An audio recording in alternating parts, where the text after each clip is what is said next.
Hello, everyone, and welcome to our pilot episode of the Grace Students Podcast. My name is Scott, and I am joined by my good friend, Pastor Bryan. How are you, Bryan? Doing well, Scott. How are you? I am very good, and we're very excited to start this podcast for Grace students because we just feel that it's very much needed, not just for students, but for kind of everyone that's walking with the Lord. And so, Bryan, why don't you start by telling everyone a little bit about you, a little bit of your background, and we'll go from there.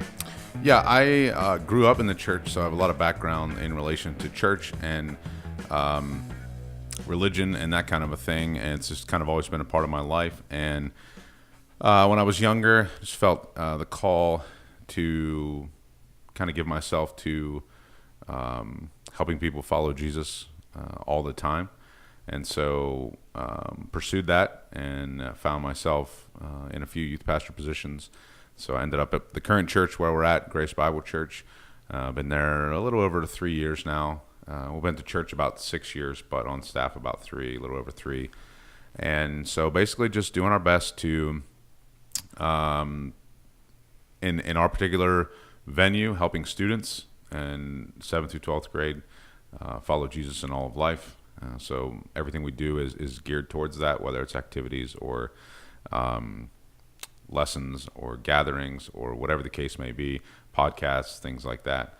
And so what we felt like was maybe this would be a great way to try to help students connect the gospel to other parts of their life, because sometimes it can get to be this compartmentalized thing where church is only on certain days of the week, and we lose sight of the fact that we are the church.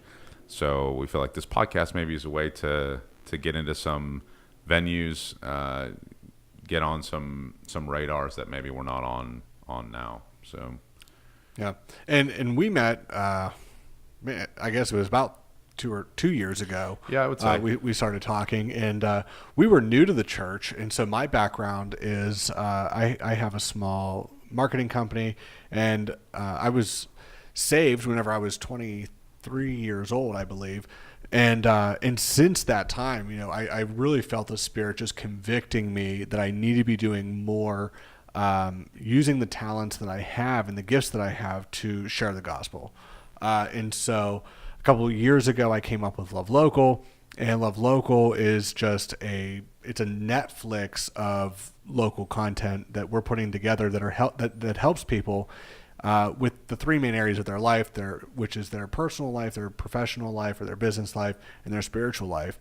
And so when we got talking about putting a podcast together, we kind of fell along the same lines of we need a spiritual revival, and we think one of the ways that we can connect with people is through this podcast. And so really, you'd mentioned about connecting the gospel to all parts of life. And one of the things that we love talking about is culture, and how today's culture is just running amok with just different ideologies and worldviews and religions, and even within the confines of what people would call Christianity. Sure. Christianity has become such a, what would you even call it? Like a slang, I guess slang. It doesn't really it's mean, an inaccurate term. Yeah, I mean, and so we've kind of chosen to use followers of Christ instead of Christian, because it's a little more specific. Yeah, and I think that you say you're Christian, and people are like, well, what kind of Christian are you? And it's like, or we know how those people are. You know, there's stereotypes and there's presuppositions that go with it. Yeah. Oh, so you're like the Westboro Baptist Christians? Right. It's like, oh, right. Yeah, that's exactly what we are. Yeah, that's what we mean. And so, but I mean, as young people, I mean, we're both fairly young, and with friends that we have, with relationships that we have, and with our calling being to disciple people and to create and to develop disciples. I mean, that plays a huge part in how do we insert ourselves into culture effectively without ostracizing ourselves and making us unapproachable or those wacky people that no one wants to talk to. Correct. And so you have a little bit more experience in this than I do, dealing with kids. And so, I mean, what are some of the things that you're seeing that kids and even parents of teens are really struggling to face in today's culture?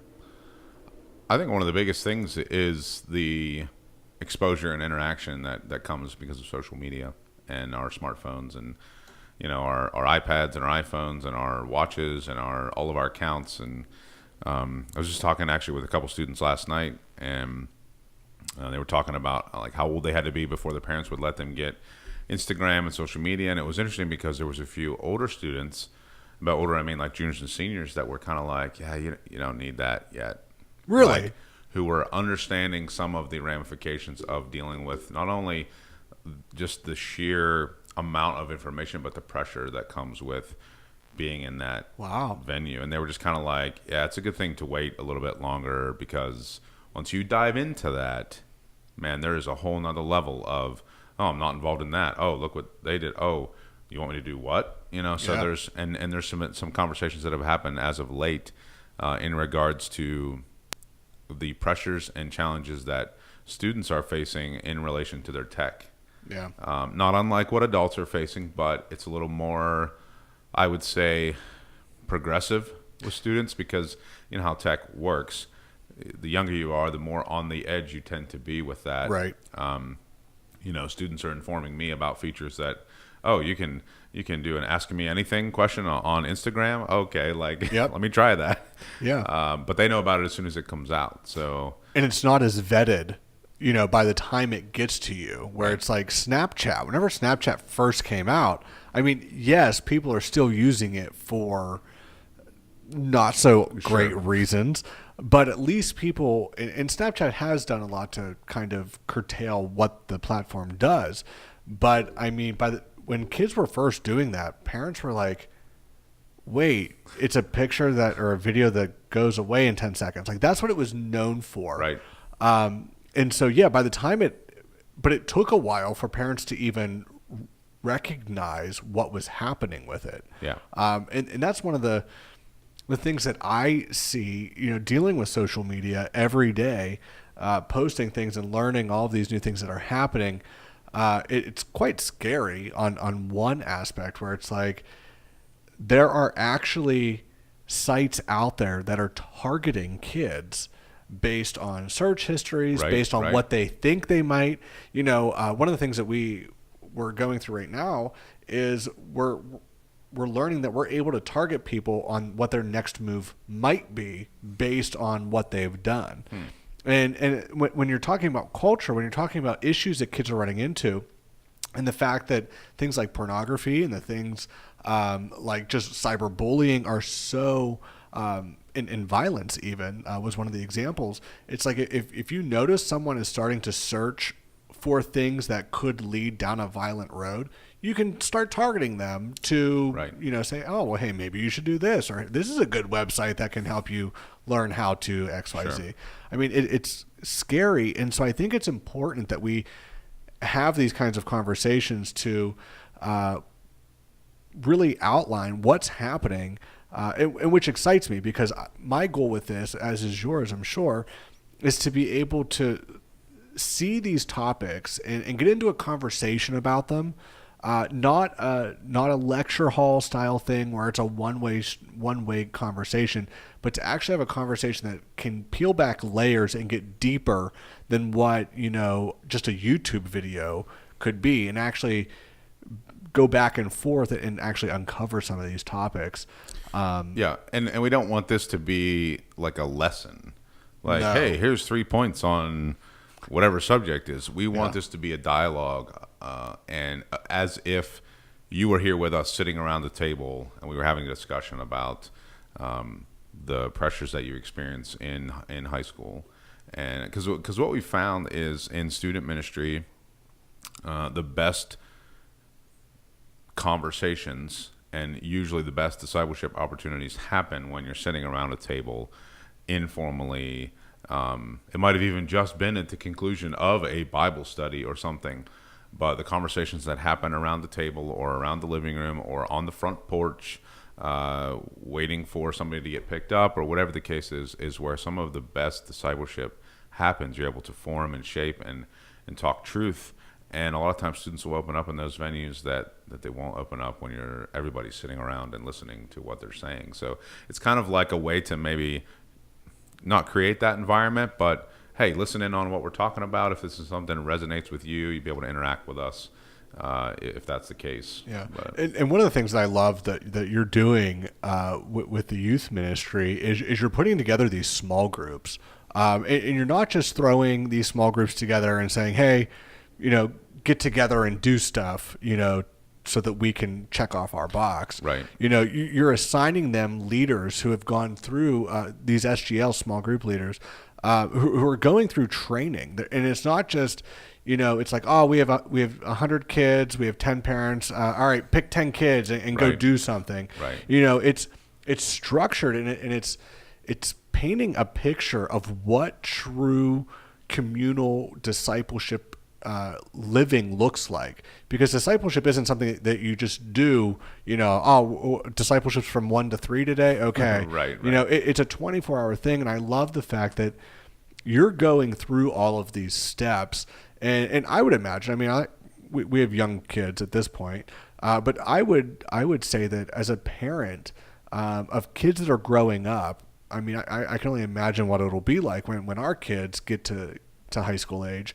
But to know that there is and it's not a program, but there's a force out there that is taking the life and instruction of Jesus and applying it into a way of life, and then inserting that into our kids so that they can grow up in that realm, understanding what is happening. It's not that you're just putting them in a bubble, Right. It's got to connect with where they're at and what they're doing and where they're headed. Yeah.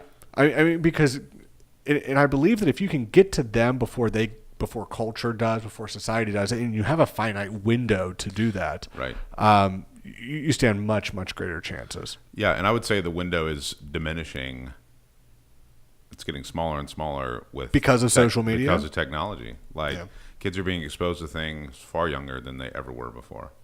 Talking to a junior high kid about sex is not the first time they're hearing that. It's not. Yeah. They've already been through that on different levels, and I've had the conversation with my kids who are 3rd and 4th grade. Yeah. Because of something that they heard somebody else say. And it's like, so that's. I think that's an issue. What we always say, or often say, is, one of the best ways for a student to know God is to connect them with someone who knows God.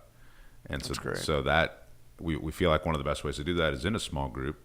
But what we really try to do is create an environment where you can connect leaders who know God with students who are developing their faith, and do that in a strategic, intentional way. And we feel like that's the best shot we've got to impact those kids. Yeah. Like you said, hit them with that truth while they're processing and shaping their faith. Because once they get through that, a lot of it is shaped, a lot of it's formed. And if they haven't had that kind of influence, there's a pretty good chance they're walking away. Yeah. And so as we, our goal is it's not just going to be us. We're hoping to have, other people on this podcast to kind of talk about that kind of thing. But as we wrap this one up, what do you think would be a good starting point or a good topic to kind of lay the foundation for where we're going to go next? Yeah, I think probably one of the biggest things to talk through is grace and a gospel perspective on sin. Yeah. Because one of the things that students deal with all the time is shame. People think a certain way about me. Oh, I did this. I can't talk about that because you don't know what I've done, or you don't know. I've just had a conversation with somebody this week about that idea of shame, and you feel like I should keep this in the dark because if people know about this, it will change the way they view me. It will change the way they treat me. Some of that is on the church because we've created a culture that is like, you better hide this or we are going to judge you. So we have to get away from that as a church. Not necessarily our church, Grace, but the church as a whole, evangelical churches. Yeah. can almost create a shame culture, as if shame is the most powerful motivator to prevent you from sinning, but that's not true. Grace is actually that motivator. And so I think tying those things together and understanding, having students understand that confessing your sin actually means you're understanding the gospel, because you're understanding that there's no condemnation for those who are in Christ, who don't walk after the flesh but walk after the Spirit, that Romans 8 idea. I think that's a great place to start, because it lets students know right off the bat, look, we're not on this podcast saying we have it all figured out. Right. We're not like, hey, if you do these 7 things, you'll Right. be, we're on this podcast saying we want to talk to you about these things. We want to be open about any topic. We want to be truthful about some of our own struggles. And we want to invite you into that conversation. So I think that would be a great place to start. Awesome. Well, we will start episode 2 on shame next time. So thank you so much for joining us, and we will catch you then.